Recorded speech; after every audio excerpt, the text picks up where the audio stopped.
먼저 사진 한 장을 보실까요? 예. 1620이라고 하는 글이 선명하게 돌에 새겨져 있습니다. 이 돌은 플리머스 락이라고 하는 기념 돌입니다. 1620년에 영국에서 청교도들을 포함한 102명의 사람들이 메이플라워를 타고 최초로 미국 땅을 밟았던 곳이다로 해서 이 기념돌을 1620이라는 숫자와 함께 지금도 있습니다. 현재 이 플리머스라고 하는 지역의 이름은 매사추세츠 주입니다. 이 일대가 다 가보면, 저도 다녀왔는데 우리나라로 말하면 민속촌입니다. 그들이 타고 왔던 배의 모형, 제2 메이플라워라고 하는 그 옷이 바닷가에 그대로 정박해 있고, 곳곳에 이제 초기 퓨리탄들의 생활상을 볼 수 있도록 해놨습니다. 마을, 교회, 뭐 옷이라든지 먹는 음식, 이런 가구들 다 이렇게 전시해 놓은 걸 봅니다. 미국뿐 아니라 세계 수많은 관광객이 미국 역사의 발상지라고 할 수 있는 이곳을 방문합니다. 보면 별것 아니에요. 돌 하나 있는 거예요. 돌 하나 있어요. 그러나 마치 400년 전의 필그림 파더스가 이 돌들이 무슨 의미냐라고 하는 것을 묻는 듯 합니다. 신앙의 자유를 위해서 목숨을 건 대세한 행당을 하고 낯선 땅에 정박했던 그 선조들. 그의 겨울을 맞이해서 절반 가까이가 죽었습니다. 추위와 굶주림에. 그 선조들을 추모하고 그들의 신앙의 자취를 더듬고자 하는 후손들을 위해서 기념돌을 세웠습니다. 성경에 보면 기념돌을 세웠다는 것이 여러 군데 나옵니다. 대표적인 것 두 가지가 제가 말씀드리면, 하나는 창세기 28장에 야곱이 외삼촌 살고 있는 바다나람을 찾아 떠나면서 잠을 잤습니다. 광야에서 잠을 잤습니다. 그날 밤 환상 중에 하나님 앞으로 큰 사닥다리가 놓이면서 천사가 오르락내리락 하는 것을 보고 주의 음성이 들려왔습니다. 야곱아, 염려하지 말라. 네가 반드시 돌아오게 될 것이다. 내가 너를 지켜주마. 그런 환상에서 말씀을 듣고 일어났던, 자기가 베고 있던 돌베개에다 기름을 붓고 이곳은 베델 하나님의 집이라고 명명한 곳이 있습니다. 기념돌을 세웠습니다. 야곱이 귀향하며 돌아올 때 베델을 거쳐서 돌아오게 됩니다. 그런가 하면 사무엘상 7장을 보게 되면 사무엘이 블레가의 전쟁을 하고 난 이후에 승리를 거두고 미스바와 센 사이에 기념돌을 세웠다고 했습니다. 하나님이 여기까지 우리를 도우셨다라고 에벤돌, 에셀, 도움의 돌, 헬프스톤이라고 하는 기념돌을 세웠다고 했습니다. 여러분, 우리나라도 지금 곳곳에 여러분이 가시면 많은 기념돌을 보게 될 겁니다. 전적 기념비, 승전비, 6.25 참전비, 무슨 현충비, 혹은 연료비, 효도비, 혹은 숭덕비, 이런 것들을 많이 볼 수 있습니다. 그 사연과 함께 그 뜻과 그 사람을 기리고자 기념비를 세워놓은 겁니다. 이런 것은 두말할 필요 없이 후대 사람들에게 이 나라를 잊지 말아라, 이 나라를 기억하라, 기억의 돌이라고 하겠습니다. 오늘 본문을 보면 출애굽한 이스라엘 백성들은 광야에서 다 죽고 모세에 맞아 죽었습니다. 그 후계자인 여호수아의 인도로 광야에서 태어난 세대가 이제 요단강을 도하게 되는 내용이 기록되어 있습니다. 그 당시 어린이와 어른들까지 적어도 200만 명 이상은 되었으리라고 봅니다. 정말 민족이 집단적으로 대이동을 하는 겁니다. 그 많은 숫자, 그들이 가지고 있는 그 많은 짐승들 어떻게 날라요? 그 강을 건너가요? 100톤짜리 배가 있어도 한 달 이상 걸릴 만큼 그 건너가는 시간이 오래 걸렸을 텐데, 하나님의 방법과 하나님의 생각은 우리와 완전히 차원이 다른 겁니다. 하나님은 사막에도 강물을 내게 하시고, 하나님은 강물 속에서 길을 내게 하시는 분이 하나님이신 겁니다. 우리 생각과 하나님은 전혀 다르십니다. 출애굽 세대는 모세 인도를 따라 홍해를 건넜고, 광야에 태어난 광야 세대는 여호수아의 인도를 따라서 요단강을 이제 건너가게 됩니다. 여러분, 성지를 가면은 우리가 지금 성경에서 보던 여호수아 시대 때의 요단강과 지금의 요단강은 완전히 지형이 바뀌어져 있습니다. 지금은 강폭이 좁아요. 강이 그렇게 깊지 않아요. 거기다가 지금 세례식도 하고 있습니다. 예수님 때도 세례식 했잖아요. 강폭이 좁고 깊이가 얕아요. 사람이 힘껏 던지면 딱 발을 디뎌가 건너갈 정도만큼 폭이 좁아요. 그러나 여호수아 시대 때는 강폭이 30m, 강 길이가 1.6km, 그리고 보리를 수확하는 시기, 그때는 봄이 되면은 헐몬산에서 눈들이 녹으면서 만년설이 녹으면서 3m나 4m가 되는 깊이에 그 유속이 얼마나 빨랐겠습니까? 얼마나 물이 또 차왔겠습니까?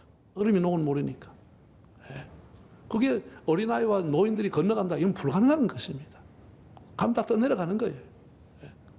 근데 하나님이 가라고 했어요. 이 요단을 건너야만이 가나안 땅에 들어갈 수가 있는 거예요. 하나님은 여호수아에게 언약궤를 맨 제사장들이 먼저 물속에 들어가라고 명했습니다. 제사장들이 물속에 들어가는 순간 물이 멈추고 온 백성은 마른 땅을 걷는 것처럼 다 건넜다고 그랬습니다. 그리고 제사장들이 서 있던 그 물 위에 서 있던 그 자리에 한 지파에 한 명씩 대표가 가서 기념돌을 가지고 왔어.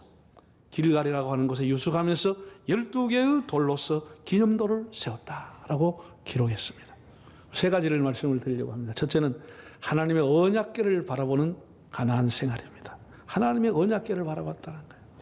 여러분, 이스라엘 사람들이 광야에 나오는데 그게 뭐 나오면 동서남북 지척 분간이 안 됩니다. 바람이 불면 모래가 이쪽에 수북이 쌓였다가 자올 나면 저쪽에 쌓였다. 그게 뭐 그 당시에는 무슨 지금처럼 방향타를 알 수 있는 정확한 게 없었고 가늠할 수 없도록 사방에서 바람이 부는 광야입니다. 큰 숲이 있는 것도 아니고 다 여기가 저기고 저기가 여기고 똑같습니다. 어떻게 이들이 가나안으로 가요? 불기둥과 구름기둥이 그들을 앞서서 인도했다는 거예요. 그걸 보고 출발하는 겁니다. 낮에는 구름기둥이 가면 그걸 보고 따라가는 겁니다. 밤에는 불기둥이 서면 거기에 서 있는 겁니다. 불과 구름기둥이라고 하는 것이 광야의 이스라엘 인도에 왔습니다. 근데 하나님께서 모세에게 성막을 제작하라고 하고 언약궤를 제작했습니다. 그리고 난 이후에 불기둥과 구름기둥은 더 이상 기록되지 않고 모든 이스라엘은 언약궤를 보고 가게 되는 겁니다. 언약궤를 보고 가는, 하나님의 언약궤, 다른 말로 증거궤, 법궤라고도 불리는 언약궤를 보고 출발하는 겁니다. 이것은 시틴 나무, 아카시아 나무로 만들어 가지고 이 가로가 약 120m, 세로가 절반 가까이 되는 70, 높이도 70 되는 것, 그걸 만들었어요. 마지막에는 전부 하나님이 금을 입히라고 했습니다. 한번 화면을 통해 보겠습니다. 이게 이제 언약궤라고 하는, 이스라엘의 지성소에는 가장 중요한 핵심 중의 핵심이 지성소 안에 있는 언약궤입니다. 이 언약궤라고 하기도 하고 시은좌, 은혜를 베푸는 장소, 속죄소, 죄를 용서하는 곳이다, 이렇게 불려졌습니다. 이 안에 이제 세 가지가 있었죠. 모세가 하나님 앞에 받은 10개의 돌비, 아론이 싹이 난 지팡이, 광야에서 먹었던 만나 한 항아리, 이 세 가지가 있었습니다. 그 위에는 두 명의 천사를 상징하는 그룹이 서로 날개를 맞대면서 이 언약궤를 지키는 모습이 나와 있습니다. 또 다른 그림을 한번 보겠습니다. 이것은 술에 운반하거나 아무나 매지 않고 하나님 딱 지명을 했습니다. 레위 지파 중에서도 고핫 자손들이 어깨에 메고 운반하라, 이렇게 하나님 명령해서 이후에는 계속 어깨에 메고, 내 고리가 있지 않습니까? 참 금이 있습니다. 그러니까 행진할 때는 제일 먼저 하나님의 언약궤를 맨 제사장이 출발했습니다. 그리고 2000규빗이 떨어져서 유다 지파부터 출발하기 시작하는 겁니다. 그럼 2000규빗이 1규빗이 사람의 여기 팔꿈치에서부터 손 끝까지를 1규빗이라고 봅니다. 약 45cm로 보는데 한 50cm 정도로 봤을 때 2000규빗이면 한 1000m 되는 거리입니다. 1000m 정도 거리를 떼어야 뒤에 오는 모든 사람이 다 바라볼 수가 있고, 그리고 대낮에도 금이 번쩍 꽂혀있는데 사방에 어디에 있어도 언약궤가 있다는 것을 알게끔 하나님이 금을 입혀놓은 것입니다. 이것을 보고 행진하게 된 겁니다. 그리고 어디 가서 유숙하게 됐다. 그럼 제일 먼저 언약궤가 자리를 잡고 동서남북에 세 개의 진영시 12지파가 자리를 잡아 유숙을 했습니다. 이렇게 하나님의 언약궤를 항상 보고 가도록, 하나님의 언약궤가 늘 중심이 되도록 하나님이 그렇게 이스라엘을 행군하게 했습니다. 이들이 이제 가나안 땅에 들어가면서 언약궤를 앞세운 겁니다. 언약궤를 맨 제사장이 들어갑니다. 우리가 일반적으로 이 가나안 땅이라고 하면 성도들은 천국의 모델로 생각하는데 그렇지 않습니다. 왜 그렇게 했느냐 내가 생각해 봤더니 요단강을 건너서 가나안 땅에 간다. 요단강이 우리가 죽음을 상징하는 의미를 갖고 있으니까 죽고 난 후에 우리는 가나안에 간다. 이런 생각들을 갖기 쉬운데 그렇지 않습니다. 가나안 땅이라고 하는 것은 천국의 모델이 아닙니다. 여러분 가나안 땅에 이스라엘이 들어가서 천국이 됐습니까? 거기서 평화가 임했습니까? 거기서 전쟁하고 거기서 하나님을 실망시키고 유대인들이 그 가나안 사람 쫓아내지도 못했습니다. 오히려 옆구리 가시가 되고 우상을 섬기게 되는 계기가 되었습니다. 가나안 땅이라고 하는 것은 천국의 모델이 아니고 우리가 이 지상에서 살아가는 영적인 훈련받는 장소가 가나안 땅인 겁니다. 지금 우리가 살아가는 이 세상이 가나안 땅인 겁니다. 영적인 훈련을 받는 장소이고 영적인 전쟁을 하는 곳이 가나안 땅입니다. 그 가나안 땅을 어떻게 영적인 훈련하는데 기준이 뭐냐? 하나님의 언약궤를 보고 가라는 것입니다. 다시 말해서 하나님의 말씀, 하나님의 계명이는 하나님의 말씀을 보고 살아가라는 것입니다. 이것이 하나님 우리에게 주시는 언약궤를 통한 메시지입니다. 여러분 우리가 살아가는 기준이 뭡니까? 예수 믿는 사람은 어디에 살든지 늘 하나님의 말씀, 언약궤가 우리의 삶의 기준인 겁니다. 하나님 말씀입니다. 예? 여러분 요단이라고 하는 것은 우리의 옛날 생각과 옛날의 습관과 우리의 죄악과 탐욕과 모든 것을 버리는 강을 의미하는 겁니다. 예? 오늘 우리가 예배를 드립니다. 오늘 참회 기도를 하죠. 한 주간 동안 우리가 하나님 앞에 영적인 전쟁터와 같은 이 가나안 땅에서 우리가 어떻게 살아왔는지 말씀으로 살아왔는지를 돌아보고 우리의 탐욕과 우리의 사사로운 죄악을 버리고 살아왔는지를 참회하며 돌아보는 시간입니다. 우리는 하나님 앞에 거룩한 행진을 하라고 부름받은 사람들입니다. 선한 싸움을 하는 사람들입니다. 사람을 보고 비교를 하고 세상을 보고 물질을 보고 그러면 다 흔들리고 풍랑에 빠지는 거예요. 우리의 기준은 하나님의 말씀, 어두운 세상에서 유일한 우리의 빛으로 인도하는 하나님의 말씀을 기준으로 삼아 언약궤를 보며 살아갈 수 있기를 바랍니다. 그것이 하나님을 앙망하는 삶입니다. 하나님을 앙망하는 자에게 새 힘을 주신다고 그랬습니다. 강야와 같고 가나안 땅과 같은 이 세상 속에서 우리가 오늘 또 영의 양식, 하늘 양식, 하나님의 말씀을 기준으로 살아갈 수 있기를 바랍니다. 초대교회의 유명한 교부였던 터툴리아누스라고 하는 분이 있습니다. 이분이 한 유명한 말이 남아있는데 그게 뭐냐? 나는 불합리하기에 믿는다. 이 말을 남겼습니다. 한번 따라해 볼까요? 나는 불합리하기에 믿는다. 아니 합리적이어야 믿을 건데 그게 아니라 불합리하기 때문에 믿는다는 거예요. 합리적이고 할 것 같으면 그냥 알면 되는 것이고 믿을 필요가 없는데 불합리하기 때문에 지성의 세계와 달리 신앙의 세계라고 하는 것은 역설적이기 때문에 불합리하기 때문에 믿게 되는 것입니다. 하나님을 신뢰하고 가게 되는 것입니다. 모순이기 때문에 믿게 되는 것입니다. 이 기념돌이라고 하는 것은 단순히 기억의 돌이 아니고 순종의 돌이라고 하는 것. 그때 제사장과 이스라엘이 하나님 앞에 순종했다고 하는 것을 기념하는 믿음의 돌이요 순종의 돌이었습니다. 여러분 마중물이라고 하는 것 아시지요? 예. 제가 어렸을 때 제 기억에 초등학교 국민학교 한 3, 4학년 때까지는 우리 집에 우리 마당에 한쪽에 우물이 있었어요. 그래서 동네 사람들이 와서 다 우물 물 마셨어요. 한 4, 5학년 됐을 때 오늘 학교 갔다 오니까 막 공사를 했는데 관정을 파가지고 아버지가 이제 일꾼을 데리고 관정을 파가지고 수도 파이프를 이제 넣는 거예요.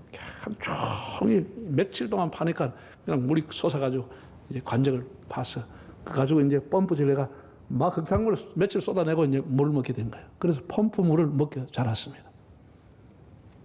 그때는 상수도라는 게 없었고요. 그런데 학교 갔다 오면 더운 날 막 가방 집어 던져놔 놓고 물을 마시러 가는데 가면은 그 펌프가 바짝 말라 있습니다. 그 옆에 이만한 다라에다가 물 좀 받아 놓은 바가지가 있어요. 그 바가지에다 떠가지고 갖다 엮고 빨리빨리 이렇게 돌리면 그때 이제 물이 천천히 하면 물 쏙 빠지고 없습니다. 나 그때부터 좀 재바른 걸 배웠는 모양이야.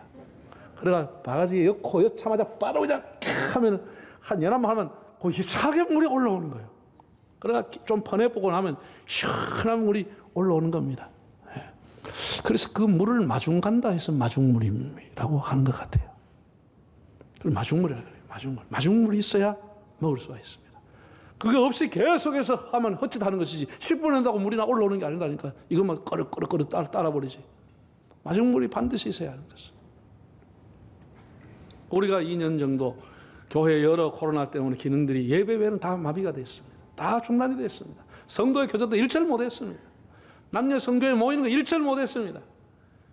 여러분이 남녀 전도회와 여러분이 속하 있는 교구와 순회에서 여러 곳에서 여러분들이 마중물이 돼서 헌신의 마중물, 연락의 마중물, 부흥의 마중물, 기도의 마중물이 돼서 운동력 있게 여러분의 부서와 기관을 살릴 수 있기를 바랍니다. 제사장들의 순종이 마중물이 된 것입니다. 이들이 들어가면서 역사가 일어나게 되는 겁니다. 우리가 마중물이 되면 얼마나 그 사람은 귀한 삶이 됩니까? 촉매제가 되고 다른 사람을 일으키고 살리고. 제사장들이 말이죠, 모든 사람이 건너갈 때까지 기다렸다는 거예요. 그 자리에 서가지고 얼마나 힘들었겠습니까? 제사장도 빨리 지나가고 싶을 거 아니에요? 언제 또 이 물이 또 쪄내려올지 모르는데 힘도 빠지고 이거 어깨에 메고 모든 사람들이 지나갈 때까지 자기의 자리에서 끝까지 지키는 그 사람들 때문에 한국 교회와 한국 사회가 살아가는 것입니다. 마지막 세 번째입니다. 후일에 네 자손이 묻거든. 후일의 자손들이 이 돌들이 무슨 뜻입니까? 묻거든 답을 하라고 했습니다.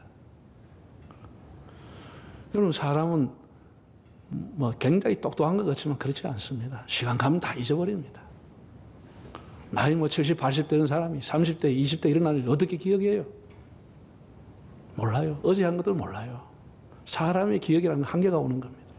그래서 다산 정약용이 남긴 말 중에 둔필승총이라는 말이 있습니다. 희미하고 둔한 기록이 똑똑한 총명보다 더 이긴다. 그런 의미를 갖고 있습니다. 하나님께서 이스라엘 사람이 시간이 가면 이 감격과 이 즐거움과 이 기쁨이 다 잊어버린다는 걸 알고 계시는 겁니다. 그래서 기념도를 세우라는 겁니다. 기억의 도를 세우라는 것입니다. 여러분, 사람은 어때요? 자기가 기억하고 싶은 것만 기억하고 은혜 받으면 다 잊어버립니다. 그럼 뭐 네가 그때 그 사람 은혜를 많이 받았죠. 아, 그랬는가? 하고 끝납니다. 근데 뭐 자기한테 좀 안 좋고 뭐 원수 비슷하게 되는 건 이거는 죽을 때까지 쫙 두고 보자. 잘 된가 보자. 이래가지고 막 그걸 막 신비에 새기고 가슴에 새기고 머리에 새기고 다 새겨놨습니다. 그래서 옛날 어른들이 그랬어요. 예. 은혜는 물에 새기고 원수는 돌에 새긴다는 말이 있어요. 이걸 반대로 해야 우리가 하나님 앞에 사람답게 살아가는 거예요.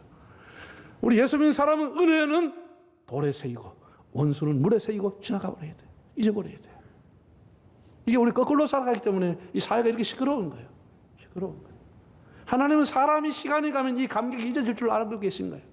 그래서 기념도를 갖다 만들어라고 한 거예요. 기념도를 만들어라고 한 거예요. 12개 돌이 100년, 1000년 지난 이후에 12개 돌이 소복이 쌓여있을 때마다 그때 후손들이 이 돌이 무슨 뜻이지?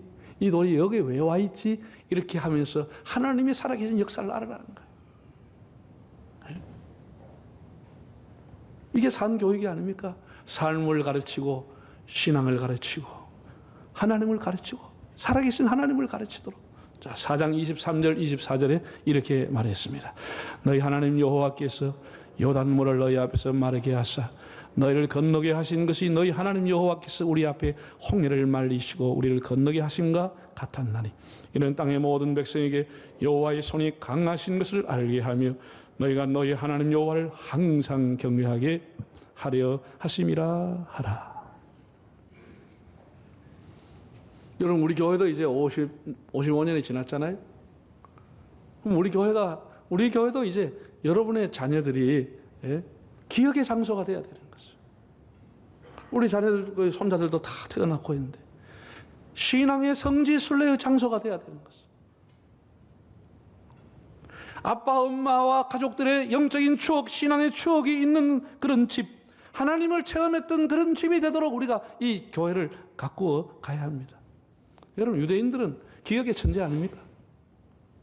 교육의 천재들 아닙니까? 모든 기회를 자녀들에게 산교육의 기회로 삼아버리는 것이에요. 6월절, 오순절, 장막절 그냥 보내는 사람이 없습니다. 한번 여러분 그 절기에 한번 가보세요. 어떤 일이 일어나는가?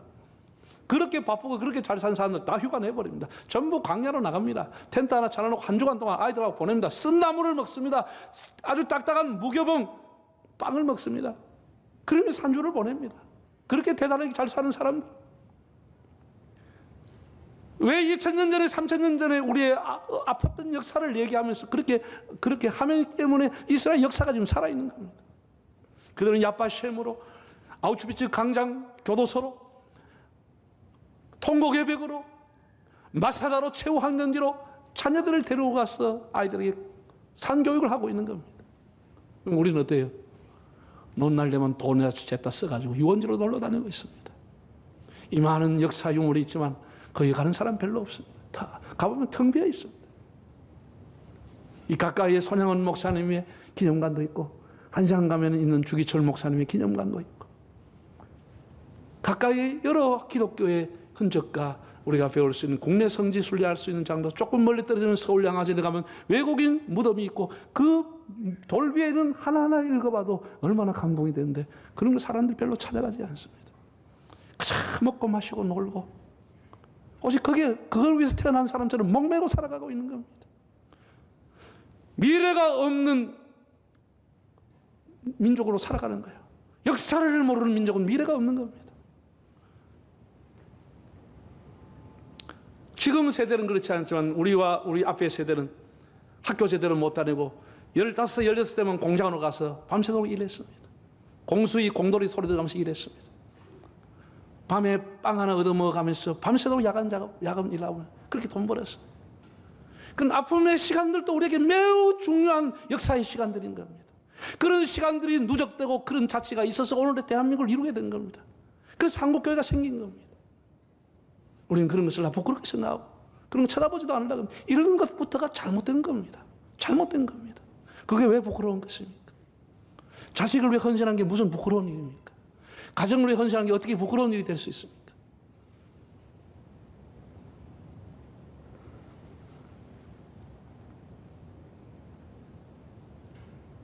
우리는 이 교육을 학교에다 맡기는데 학교에 앞으로 맡기면 이제 큰일 나게 생겼습니다. 이제 뭐 얼마 있지 않았어. 내가 보기에는 한국교육 이렇게 반대하니까 지금 주춤하고 10년 동안 못하고 있는데 결국은 동성애 통과합니다. 국회 통과합니다. 차별금지라는 이름으로 통과합니다.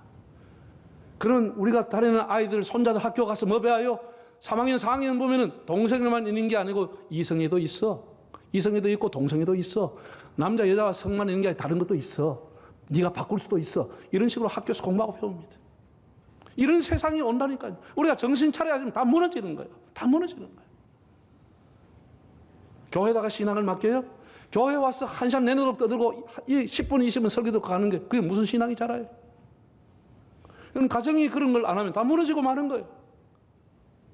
우리 아이들 데려가시 기도하고 찬양하고 그런 국내 성지를 여행하고 교회에 와서 같이 기도하고 이런 것이 있을 때 우리 가정이 다시 회복되어지는 거예요. 여러분, 다 때가 되면 여러분도 자녀를 떠나게 돼 있습니다. 아니, 우리가 떠나기 전에 걔들이 먼저 우리 곁을 떠납니다. 품에서 떠납니다. 한번 따라하겠습니다. 내 자녀 옆에 하나님이 계시도록. 이것이 우리의 기도의 제목입니다. 내가 떠나도, 네가 나를 떠날지라도 네 곁에 하나님이 계시도록. 네 곁에 하나님이 계시도록. 엄마의 믿음이 내 아들의 믿음이 되도록, 아빠의 믿음이 내 딸의 믿음이 되도록. 우리 이런 간절한 소망을 가지고 자녀들을 교회, 가정이라고 하는 것을 밥만 먹고 잠자는 곳이 아니고 하나님 앞에 신앙의 훈련장으로 삼아가지고 본을 보이고 덕을 보이고 아이들을 기도해주고 품어주고 키우는 겁니다. 유대인 탈무드에는 이런 말이 있어요. 재산을 자식에게 물려주는 사람은 작은 것을 물려주는 것이다. 지혜를 물려주는 사람은 큰 것을 물려주는 것이다. 신앙을 물려주는 사람은 가장 큰 것을 물려주는 사람이다는 말이 있습니다. 나는 이 세상에서 가장 귀한 직분은 아빠, 엄마의 직분이라고 생각합니다. 그만큼 아이들과 자라는데 결정적인 영향을 주는 게 아빠, 엄마라 그런 의미입니다.